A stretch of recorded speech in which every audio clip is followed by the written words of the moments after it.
It's time to blow this scene. Get everybody in the stuff together. Okay, 3, 2, 1, let's jam.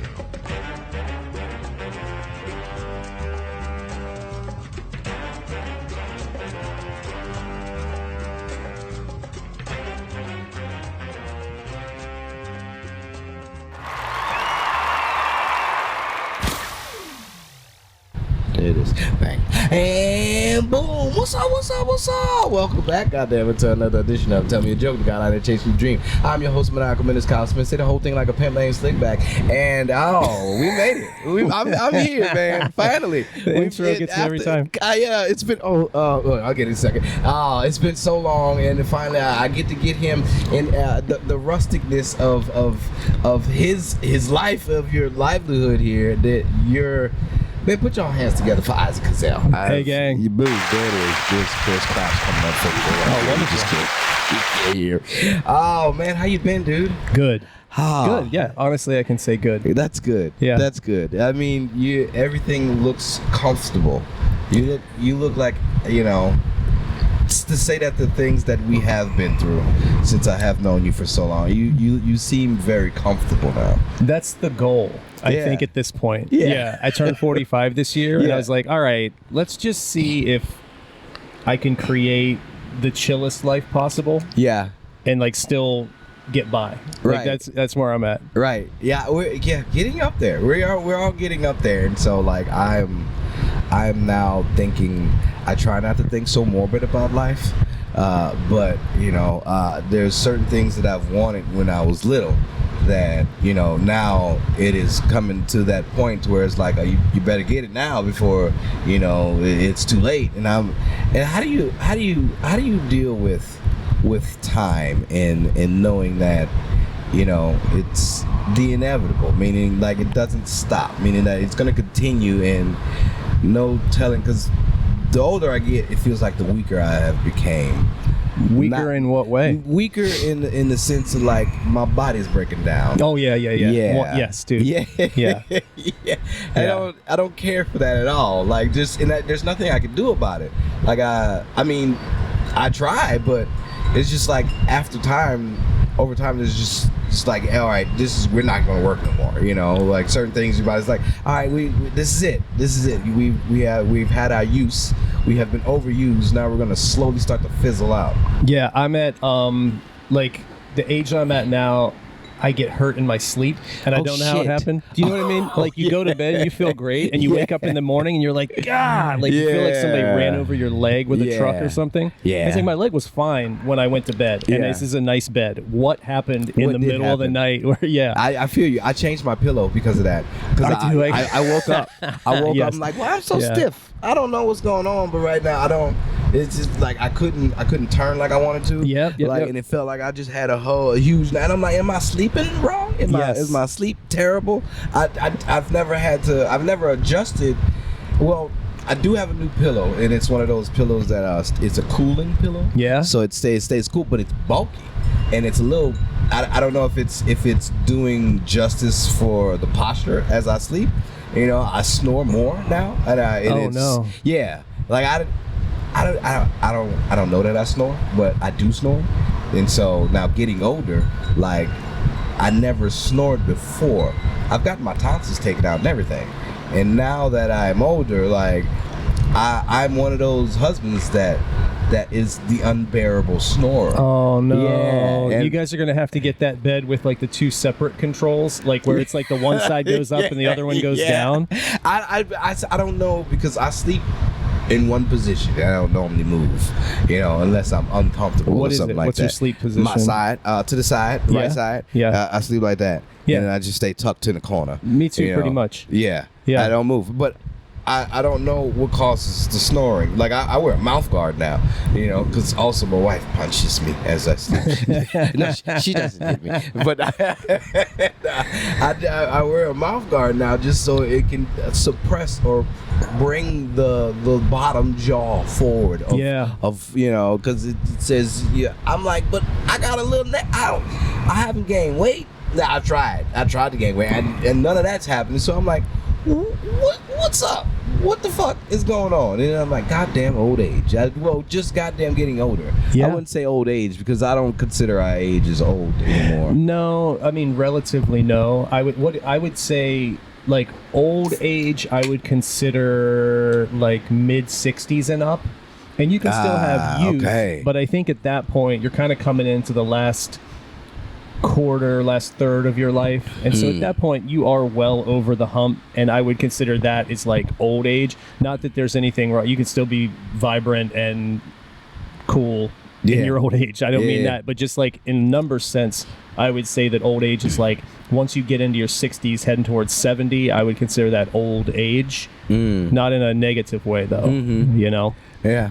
Are you on vitamins? What vitamins are you taking? Do you want to hear the whole list? Please. All right. Oh, I need to get on vitamins, people. So I take a men's multi for adult men, for older men, because it's got like the zinc and iron and all that. Is it like a one a day? It's a one a day. You know, I used to take 2 1-a-days when I was younger. I was an idiot. I was an idiot, but I learned. So I have that. Then I also take vitamin D, an additional supplement with vitamin D. I take ashwagandha. I find it to be very calming, so I like to take that. Yeah. Beetroot for circulation and heart health. Oh, that's what I definitely need. Okay, so beetroot capsules for that. I also take, what do I have? I have so many. Melatonin when I have issues sleeping.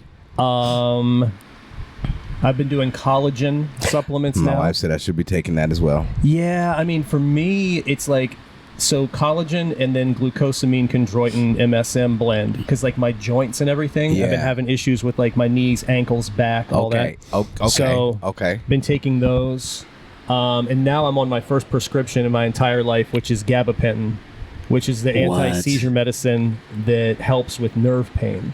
Yeah. And so I found out, you talk about getting old, like just things are breaking down. I was having some back problems last year, and we were going over to a friend's house to watch the Saints game. Hopped in the car, stopped at the grocery store to grab some stuff to take over. When I got back in the car, I just sat down in the car and something locked. Yeah. And it felt like a lower back Charlie horse. I know what you're talking about. And I was like, ooh. I was like, something's not right. I'm like, shit. I said, I should probably get out and try to stretch. Yeah. And I couldn't stand all the way up. Yeah. And I was like, well, maybe I need to bend over, touch my toes, stretch my back out. And then I got stuck, like bent over.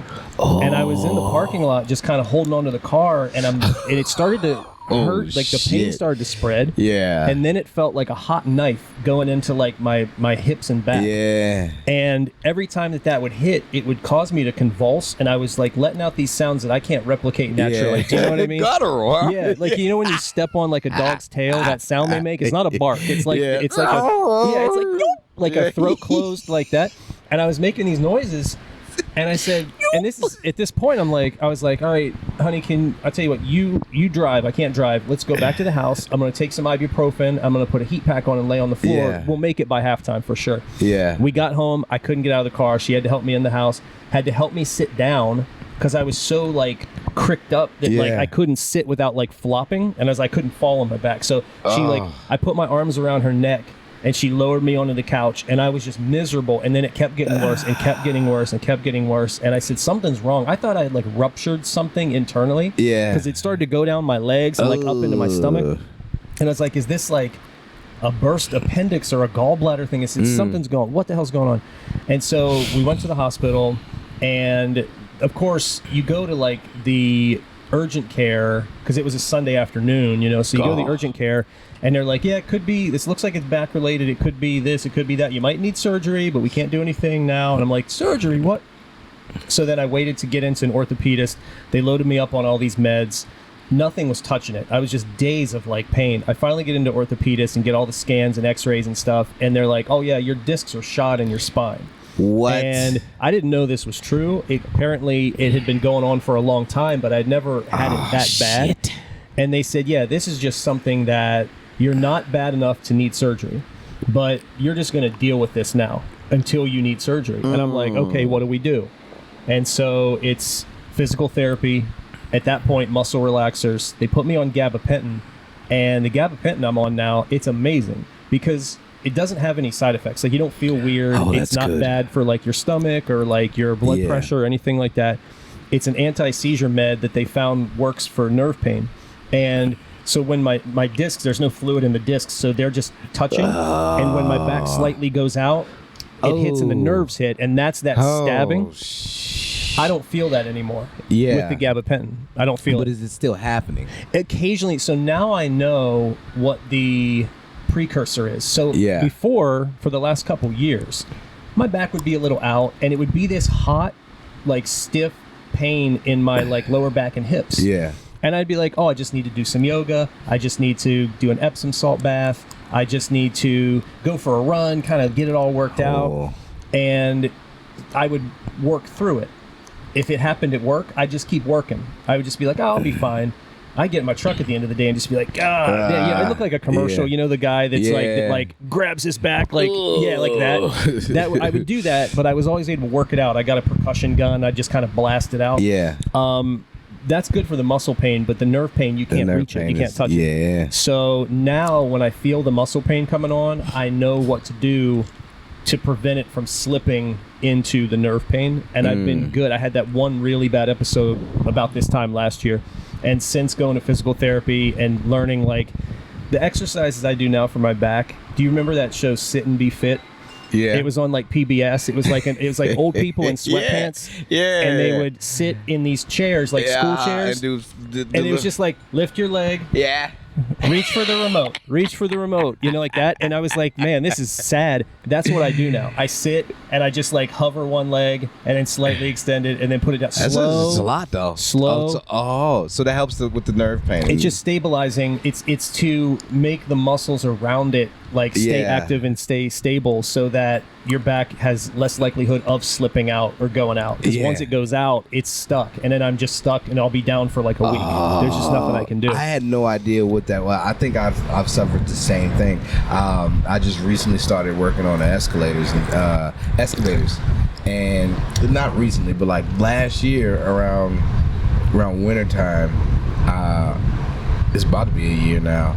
I was working on the excavator, and I got on it for the first time, and I didn't think anything of it. I just sat down and just started working, and I don't know what happened. I guess the way I sat down or something like that. I sat down and I felt a sharp pain and like the little meaty fleshy part between your back and your buttocks. That's it. Like where you would have like a love handle if you had weight. Yes, that's exactly it. Oh, something hit me and I was like, oh, it sent stars in my eyes. It feels like you got stung by a wasp or something. It's like I had no idea. Stings and then it's a deep burn. Like yeah. That's it. I got up and I believe that I think my legs stiffened up, and I couldn't. For some reason I couldn't. I had to start stretching to stretch it out because like my legs wouldn't work, but also the pain from the back, it would take my breath away. And so I was like just doing certain shit, bending over or anything like that, I'd be like you know, just to go and sit down, you had to whoof and shit. I'm like, man, I looked up, I didn't know what it was, so I just assumed that since it was this part, I just I did certain stretches that I figured would catch that. And over time, as I did it day by day, it slowly just kind of released, and I've never had that happen again. But it's so crazy because like certain monuments in my life, I guess as I've gotten older, like when I turned 36, I swallowed my tongue ring, and that was the last time I ever had my tongue ring. I said, it's so. I was like, well, that fucking sucks. It's like, I guess that's just saying that, oh, you too old for this now. Yeah. You know, get rid of that. And then dude, the same thing happened to me with my belly button ring. It got stuck on my hoodie. No, I'm kidding. I don't have. It's like, wait, I was like, I was 40 and my belly button ring got stuck on my hoodie. Ripped it right out. I was like, well, no more. That's it for that. And then I lost hearing in my ear. 36. It was basically just wax buildup. But 36 years, you know, after all that, I used to get my ears checked often. But then at the day after my birthday, it's just so weird. Boom, can't hear shit. The fuck, eye water and everything. I'm like, man, what's going on? It was just really clogged up. And I'm like, well, that fucking sucks. Now that I turned 40, that shit happened with my back. And I'm like, well, it didn't happen that day, but you know, like right, and I'm like, I'm breaking down, man. I know. It's so weird, the timing of it. My mom sent me some article, and I guess there was a study that came out in the last couple years that said that aging is not as a progressive, like a linear progression as we think. It comes in like a couple of major stages. And I was just turning 44, or like 40, like maybe I was 43 going on to 44. And she said, the article was like, you have, as an adult, 2 major aging years, which is like 44 and 60 or 60-something. There were 2 years where it's very common to just really see a lot of rapid aging all of a sudden. Yeah. And I was laughing because I'm like, Mom, you know, I work on my feet all day, every day. I still run. I still skateboard. I feel great, whatever. And then a couple months later, the back thing happens. And it was immobilizing and humbling because it's like, I'd heard of people like, oh, my back went out. And I'm like, yeah, take an ibuprofen, just smoke some weed, whatever. Just get it, move. You need to move more. You need to move more. I feel so bad for anybody I ever judged because when this happened, I physically could not move. I couldn't get up. I couldn't go to the bathroom by myself. Like, I was in so much pain. And when the nerves hit, it's so weird because I've dealt with a low level of body pain for a long time. I'm used to it. And I can work through it and work most of it out on my own. This was so beyond my control, and I remember it was a few days into it, and some friends brought over a cane, and I was walking around the house holding onto the countertops with one hand and using a cane with the other hand just to get from the couch to the bathroom. Yeah. And I went over to open the refrigerator door, and that slight movement of opening the fridge shot the nerves. And so, but the way it happened was, when the nerve pain hits, it does cause a seizure. So it happened, and I crumpled up like this, and it kept hitting. And every time it would hit, I would like twitch and convulse. And I was thinking about, like, you know, when we grew up, the way we would make fun of people like with disabilities was we would do that thing, that very insulting, terrible thing. Is that's with one of the the things arms you and did? the thing? But my body was just doing that, like, and I was like, and I was laughing at how hilarious I must look. But then when I would laugh, I'd contract my stomach muscles, and it would cause it to hurt more. So I was just for about maybe 90 seconds holding on the refrigerator door, just going, because I was laughing and I couldn't stop the pain. It was like to have that much pain and that much humor at the same time. That's what it was. It felt like it felt like something in my leg was itching the entire time, and I could not scratch it. Yeah. And you can't get to it. Bothered the fuck out of me. And then if I did a certain thing, it would burn. And I'm like, yo, so I had to wear certain pants just so that the material wouldn't rub on it so much, just because I didn't understand what was going on. And I was like, this is weird. And I'm like, it's got to be a nerve situation. And they said it was sciatic, and they said it might be a sciatic nerve, which is, I'm like, yo, fuck sciatica, you know, whoever that motherfucker is, I don't like him. I don't like him at all. Because out of nowhere, just you know how when you're watching like like an anime, or you know, Spider-Man. You know how when Spider-Man, they always put the onomatopoeias out there, and you just, that's kind of how I feel. Like, like a Justice League commercial's about to come on, and you just and I see a light, and I'm like, oh, and then I'm like, no, and then I'm paused for a minute trying to catch a breath, just trying to breathe, because like just now as I've been told, I'm like, oh, is it? All right, I probably need to do a little more stretching, because I that's what it reminded me just now. As I've been through, I'm like, oh, it was this little right here, the hammy or whatever, going all the way down to the foot, and what burned was right there at the back of the knee. Right? Do your feet or like your extremities ever get like they're asleep sometimes? Yes. Yep. So I had that asleep happen right now. These two. Yeah. So whenever I would sit down, if I'm moving during the day, no big deal. But when I would sit down, I'd come home, get a shower, sit down on the couch to relax. Yeah. Within like a half hour or so, I'd have to start moving because everything would start to go to sleep. Yeah. And then when I was falling asleep, I'd start to doze, and my legs would twitch. And it's that restless leg thing that like people always talk about, restless leg syndrome. That's that bullshit. I was always trying to figure out, like, well, I guess I just have a little bit of restless leg syndrome. Well, I guess I just need to work on my circulation and cardio more. It's got to be what's going on. And it turned out that almost all of those things were tied to my spine. Was the nerve damage in the spine. And now that I've been on that prescription for gabapentin, I don't have the restless legs at night anymore. I don't have the numbness in my fingers and hands. It was emanating from my lower back all the way. I get like weird twitches in my shoulder. Just like a little pop, like somebody was tapping you. Yeah. All related to the nerves. So that thing going down your leg that you were talking about, it probably might be nerves hitting in your back that's causing that. Because that's what it was for me. If I sleep with my hands above my head, all my arms not gonna work in the morning. Yeah. Oh.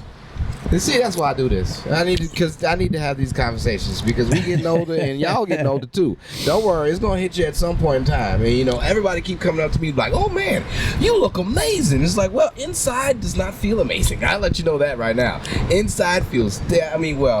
Honestly, I can't say that inside is terrible. I don't drink as much anymore now, so it's just basically smoking.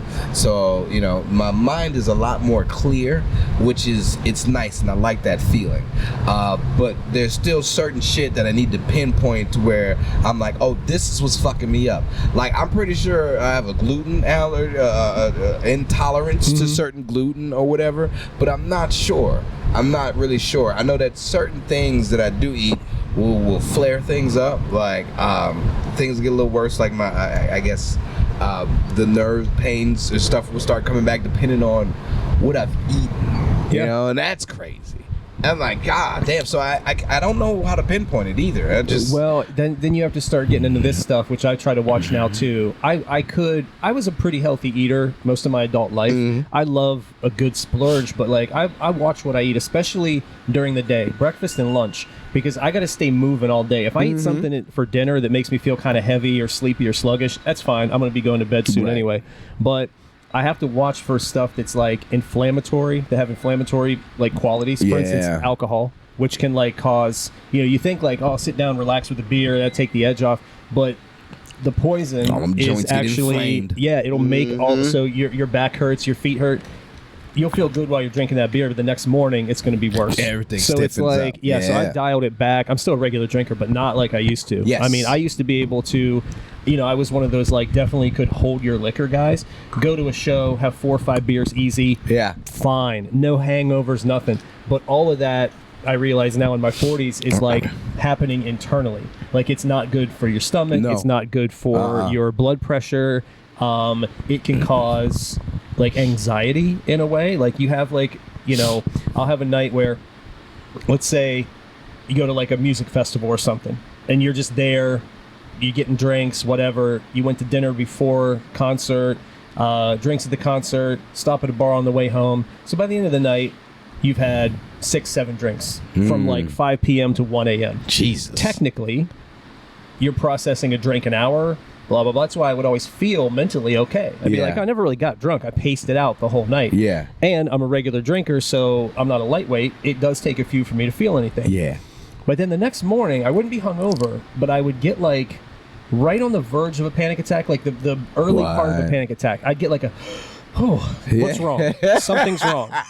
Something's off in the universe. It's the feeling of like, oh, did I leave the stove on? Yeah. You know that where you go, oh God, it's that. But there's nothing to worry about. Oh shit. Nothing to worry about. Everything's fine. And I'd be like, wait, was did I offend somebody? Wait, yeah, that's it. I was replaying an old conversation in my head. Maybe that's it. Did I say something wrong, or what did I need to do? Oh wait, was I supposed to send a card to my mom? You start doing all that, and I'm like, I have nothing to be anxious about. Yeah. Where is this coming from out of nowhere? And I realize it's like, that's my version of a hangover. It's just like a sense of fun at all. A sense of doom in the morning. Yeah, it's not fun. And it's also not worth it, because I could have had 3 drinks and felt exactly the same. Because pacing the drinks out over 7-8 hours, you're not really like, some people like getting drunk because they like that let loose thing. I don't like being drunk like that. I don't like the Bambi legs. I feel dumb. Yeah. I feel I feel like I start slurring my words, and I always worry that like, and I don't feel well. I get kind of like a little out of sorts and kind of nauseous. It's not a good feeling. I can't. So it's like,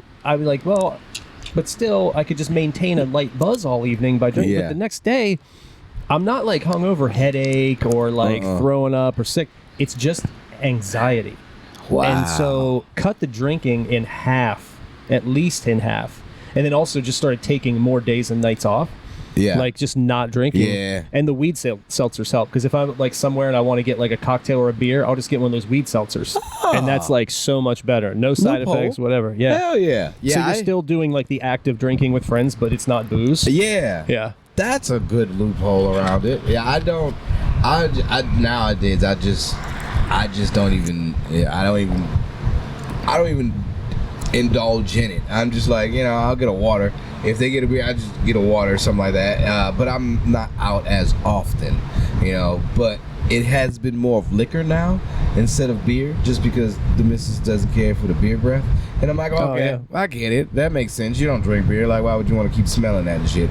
So, that's also another thing. She has a very heightened sense of smell. So I try not to just, be all loose around her and shit. So it's just like, out of respect for her hound nose, I'm like, let me not go ahead out here and be all tipsy and fucked up and shit. And plus, it makes me feel better in the morning because I know I have a meter. It feels like a meter on the inside. Like if I drink the night before, I have this little toxic meter that's in there that I'm like, I need to fill with either grease or water or just some type of I need to sweat it out or some shit. Yeah. Because until this meter is empty, I'm gonna feel the effects of this bullshit all day. Yeah. And I feel when it gradually dissipates, and I'm like, oh, all right, that bullshit's gone. Now I can feel better about myself and get back to my normal activities. Because during that time, I'm like,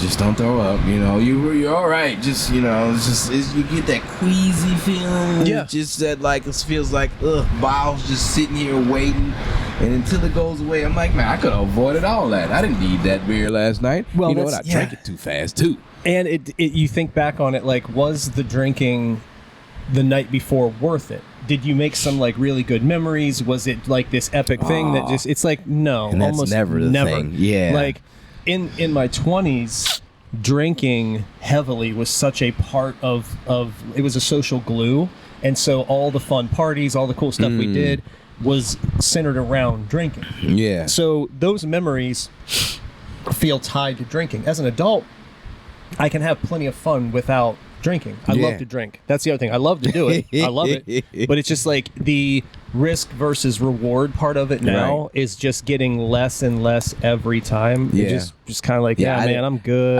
I remember the blackout phases of it's not a phase. Like it would start happening more frequently, and I was like, well, I don't care for that at all. Like to be able to not remember anything from that little stint, I'm like, oh no. And I tried to go back and maybe dig deep into the vault and see what really did go on down there, but all you got is the stories of what other people said. Yeah.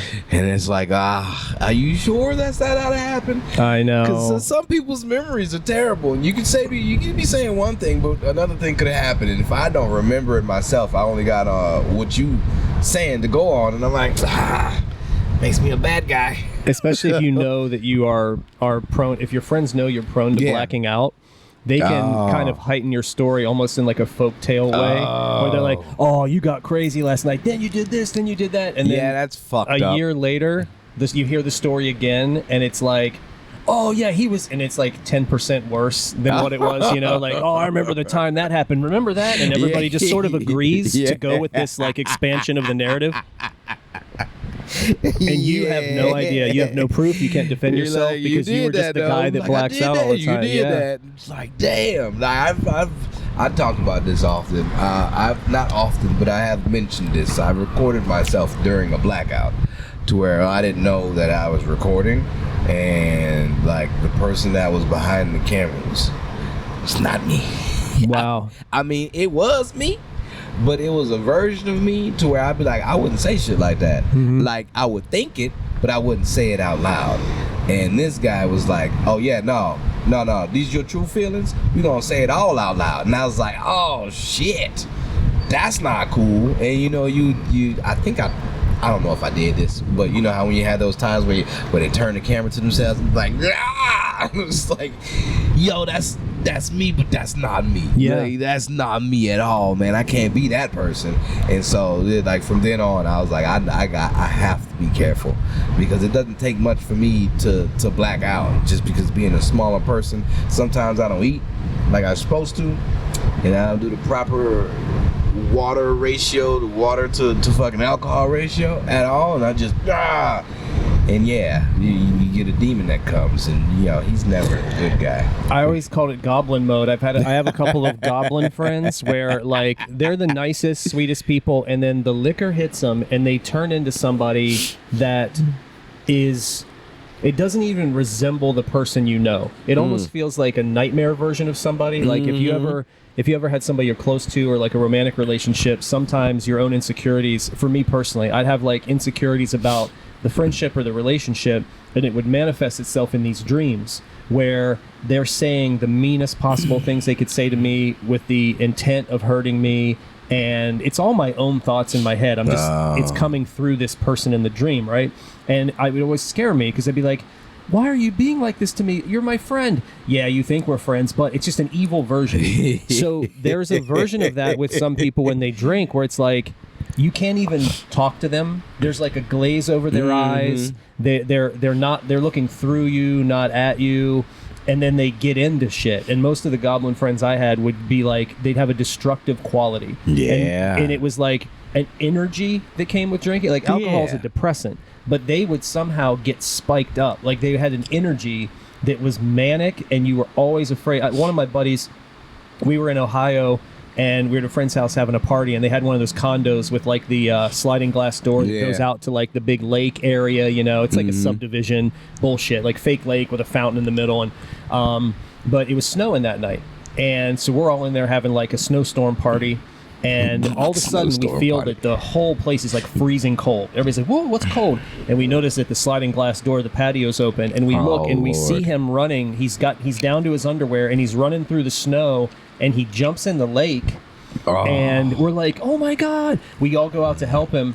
He runs in, he's like, I'm fine. And then he just picked up a vase and just threw it across the room. It exploded on the wall next to people's heads. No. And he was just like, like an animal, a true animal. And it's like, what causes, do you see Weapons? No, I haven't seen it yet. Like, have you seen the previews of the kids running? Yeah. Like running. It was like that. It's like Naruto run. Like, he's got his arms back behind. It's like you don't even run like that. His arms are like can't catch up to him. He's going headlong into the thing. He comes in, looks around, picks up a vase, smashes it, and then jumps. No, this was his finishing move. He threw the vase, it explodes, and then he jumped and like pile drive into a coffee table, crushed the coffee table to the floor, knocking pictures and everything.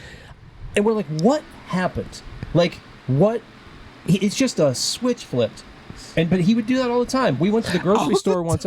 He was always doing wild shit. We went to a grocery store once, and we lost him. And he was drunk, and we were doing a food run. We're like, all right, let's go down to the grocery store, get some food, take it back to the house. We could just chill out. Whoa. And he was wasted in like a brownout. So he's like moving around, like he's not blacked out, like unconscious. He's browned out where like he's functioning, but it's not entirely human. And we lose him in the grocery store. We can't find him. We think he's outside, so we're sitting in the car, in the fire lane, waiting for him to come out. And then we see him walking by the front window, and he looked like the Grinch. He was like on his tiptoes, and he was kind of doing this little move, and he was like got his arms in like this, you know. And he comes out and gets in the car, and we're like, "What are you doing?" And he lifts his shirt up, and he had just stolen blocks of expensive cheese. He went over to the cheese and stuffed it all in his shirt. And just like hundreds of dollars worth of cheese, whole blocks of cheese. And we're like, what the hell? So we get back to the house, and we're trying to give him water and stuff, just get him settled down, you know. And so we all get to bed. He passes out finally. We're like, thank God he's asleep. We all go to bed. Next morning we wake up, and it's just wrappers all over the kitchen, and all the cheese is gone. He ate all the cheese.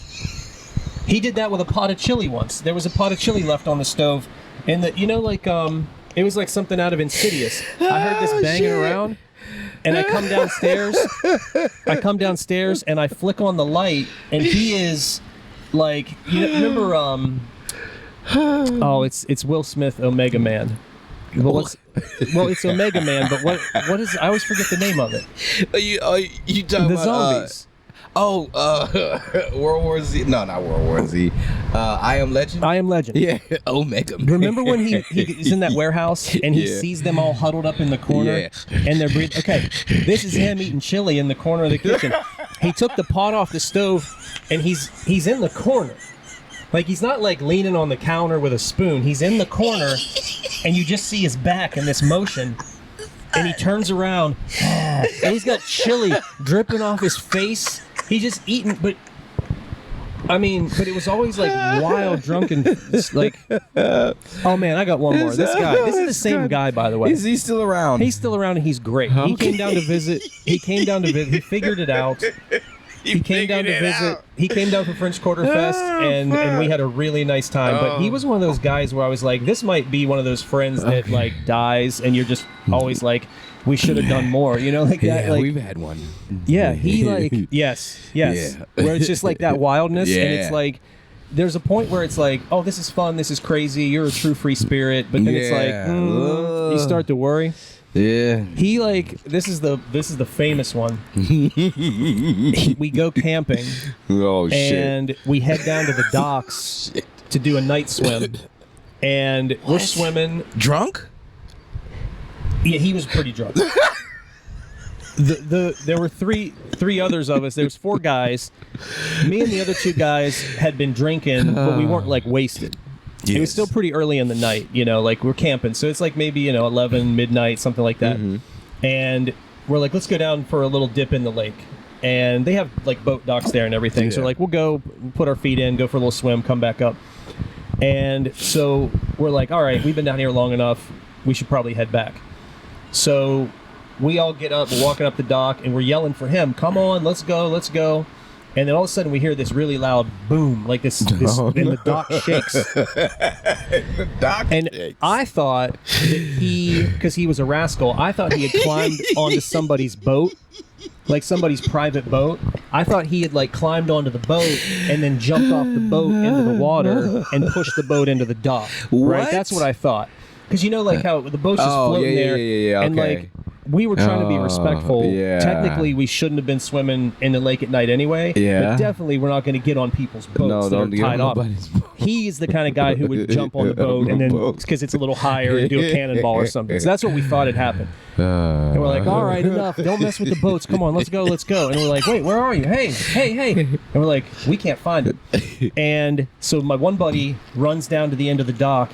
And he gets down. I see him like laying on his stomach, and he's like, "Help, help!" And he's pulling him up out of the water.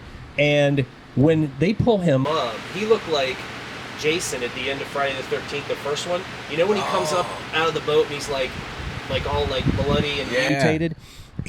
It was blood everywhere. Like his head, like everything was just blood.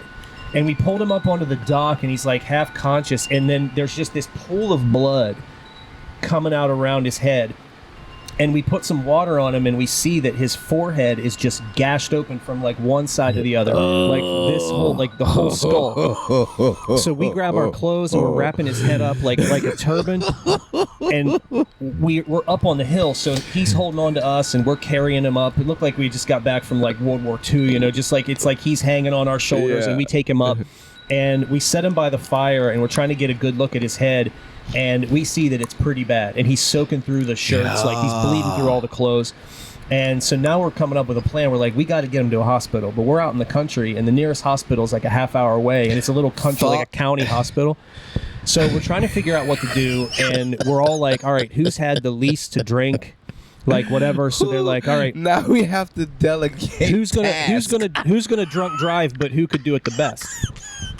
And it was me. I was the most sober. Wasn't entirely sober. I was the most sober.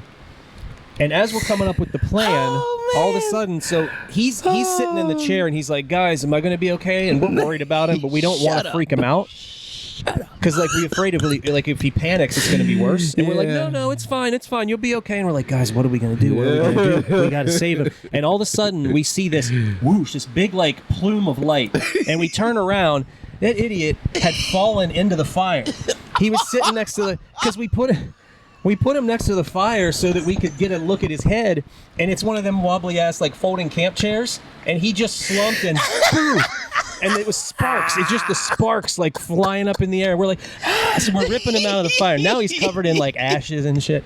And we drive him to the county hospital. At this point, it's like 2 a.m, and we had to like pound on the door. Everybody at the hospital was asleep. The nurse to open the door came out wearing like fuzzy slippers, not even like regular shoes, and she's like rubbing her eyes like. Like you like wake up music. She's like, huh? And I'm like, this guy. And she's like, oh my god. So they get the doctor, and when they set him up in like the long like hospital bed, you know, they raise the back of it like the bed you need, so you won't start. Like they prop him up, and the doctor's like peeling off like the socks and the t-shirts and stuff, and they're like, where were you at? And we're like, we were swimming in Lake Tappan, and they're like, you guys were in the lake? And we're like, yeah, and they're like, he got lake water in that? And we're like, yeah. He's like, oh my god. And once they finally pull that last layer off, his head, his forehead, it went like a piece of bologna. It just went plop. Like if you folded a piece of bologna in half, like you know what I mean? Like it's like that. The whole front of his skull just went and like fell down. Because what had happened was, I should have mentioned what actually happened. We thought he had jumped off the boat. He was actually swimming underwater, and when he got close to the dock, he pushed off of the bottom of the lake to shoot up. Did he hit a propeller? No, he hit the welded metal arches that hold the dock up. So it's heavy enough for like people to stand on and boats to be tied off to, and they've got the metal anchored down into the silt in the lake. But there's like a curved metal arch, and the way he hit it, the metal had wrapped across his head, so it was just a clean cut. It's kind of jagged metal, you know, because it's just they cut it and then weld it. So it just like hit his head, sliced him open. Well, the thing is, the water, and he was drunk, he didn't realize this. You can just stand there. The water's only like this high.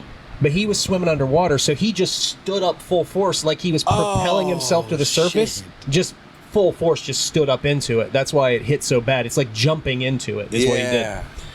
But, I mean, this is the same guy. Always pulling this shit. Stitches? Oh, yeah. He still has a scar, dude. This happened like probably 15, 20 years ago. He still has a scar across his whole head. Those life-changing moments. Your body is altered forever now. Can I say that one actually got through to him? He really started to like think about what he was doing after that, because you know, we were all really young at the time, and he was a little younger than all of us. So at that point, I would have been even worse. I would have been in like my mid to late 20s. So he was probably like 23, 24. And we were all like, you know, like super repressed church kids trying to figure things out. And I think he had a lot of stuff going on up here that he didn't know how to process because of the way we were raised. And it was just like, fuck it, I'm just going to get wasted. Then I don't have to forget. But he would get so wasted, and I think all that darkness would crack loose while he was in his blackout, and that was the stealing, the destructive stuff. All that was like manifesting itself. He wouldn't do that sober ever. He was the sweetest kid, but he drank, and all that darkness would come out of him. What do you to think his own that detriment. is?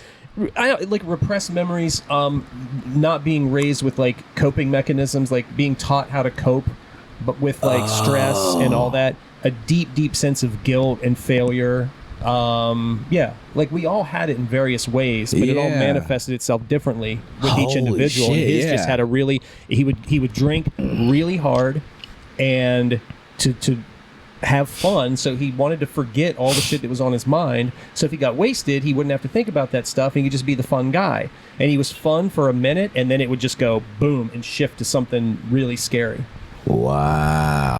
That's Jesus Christ. That's terrible. And so, where was this at? Where are y'all at? This was like, I was living in West Virginia at the time. He was from Ohio. So it was like Pennsylvania, Ohio, West Virginia, that little tri-state area. That's like where all of our friends were at the time. Oh, yeah. Were you into comedy and stuff back then? No, I didn't start stand-up until, I think my first open mic was in February of 2012. and that was in Pittsburgh. I was working in Pittsburgh at the time, and went to an open mic, and that's when I consider my first start. Now because you've been in comedy, you've done some things out, especially for the city when it comes to comedy. You one of the, I'd say you one of the people that's actually like, besides all of the bullshit that still goes on with comedy in the city, you're one of the ones that is still like, boom, I'm pushing through it. You know, I'm still here and I'm still putting on, like, y'all are doing bigger things now, to say that even though I'm not here and I don't see of it as much, when you come down here and it's like, oh, you know, to say that you have more of a grasp on it than we did back then. Yeah, I think so. There was a period, you know, when I first moved down here and met you, that was like 2015, 2016 in there.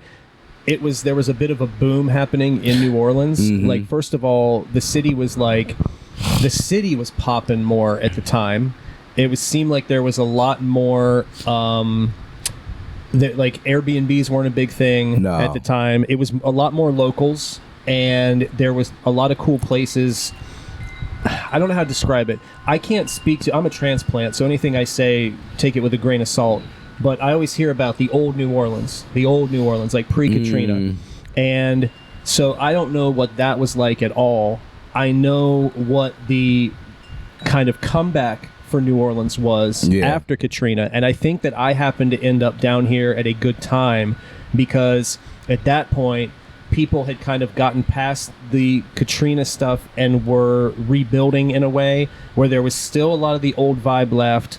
There was still a real, like, kind of rough-edged, DIY, risky nature to a lot of the art and stuff going on, which was exciting, because I remember one of the first things I did when I got down here was Duncan Pace, our buddy, said, hey, there's a concert happening in my backyard. And I was like, okay. Yeah. He's like, yeah, well, you should come over and check it out. He's like, you can actually come into our house and walk out the back door into the concert. Like, because we share this space with several people, like, we can let our friends in, whatever. And I'm like, okay. And I'm thinking it's just going to be like, you know, a couple guys with acoustic guitar or whatever, you know. It was a full-on concert. It was called Chaz Fest. And like based around Washboard Chaz, that old character, and it was like a full stage with like lights and rig production, vendors, food, hundreds and hundreds and hundreds of people. There's so many people were back there, and I'm like, it's right off of St. Claude. Like, you wouldn't know it was happening. There were like several houses that have like a little park. It's like a big shared backyard, and they had built stuff like this, like covered structures and all that. And I don't know what all they did back there, but annually they would have this festival back there. People from all over town were there. I'm like, this is magical. I remember the first time I went to like Music Box Village, and you walk in there and you're like, you go to the edge of town and you go through this like warehouse shit, and you walk out and it's like, this is like Hook come to life. Yeah. You know? It's like swings and like interactive musical instruments and shade, which is hard to come by here, like a big shady place with like crazy wind chimes and a bunch of like people on like stilts, like a circus vibe, you know. I'm like, there was so much of that, and there was like a purity to it that was very exciting. And comedy worked the same way. They were also filming a lot of movies and TV shows down here. So Louis C.K. was here, Hannibal Buress was here, Eric Andre was here. All these people were here all the time, popping into everybody's little back room showcase show. I mean, I noticed, but then I was like, why is this happening? It was, like you, as you're saying now, it was a little boom, but yeah, and as you're in the moment, you're just kind of going with the flow back then. I fell in love. I was so blown away. I'm like, wait, you can have, we were doing shows in like bootleg movie theaters, and you know, there was that one show where the guy was being allowed to live basically squatting in this giant unfinished house, and because it was unfinished, he turned the whole like open floor plan area, which was, I guess, would have been like a big living room, kitchen, dining room. He put a full-size movie screen in there, like a theater-size screen. He was a film nerd, so he had like a nice projector and everything that was like, went through, if I remember correctly, a hole in his bedroom wall. You know, in the back of the movie theater, they always have the cutout for the projector.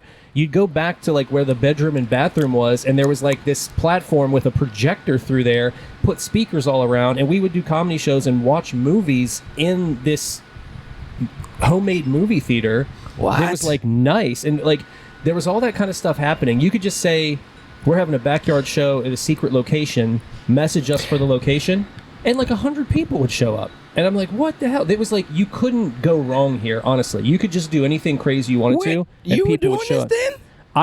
I got booked on those shows. None of those were my shows at the time. Who was doing those shows?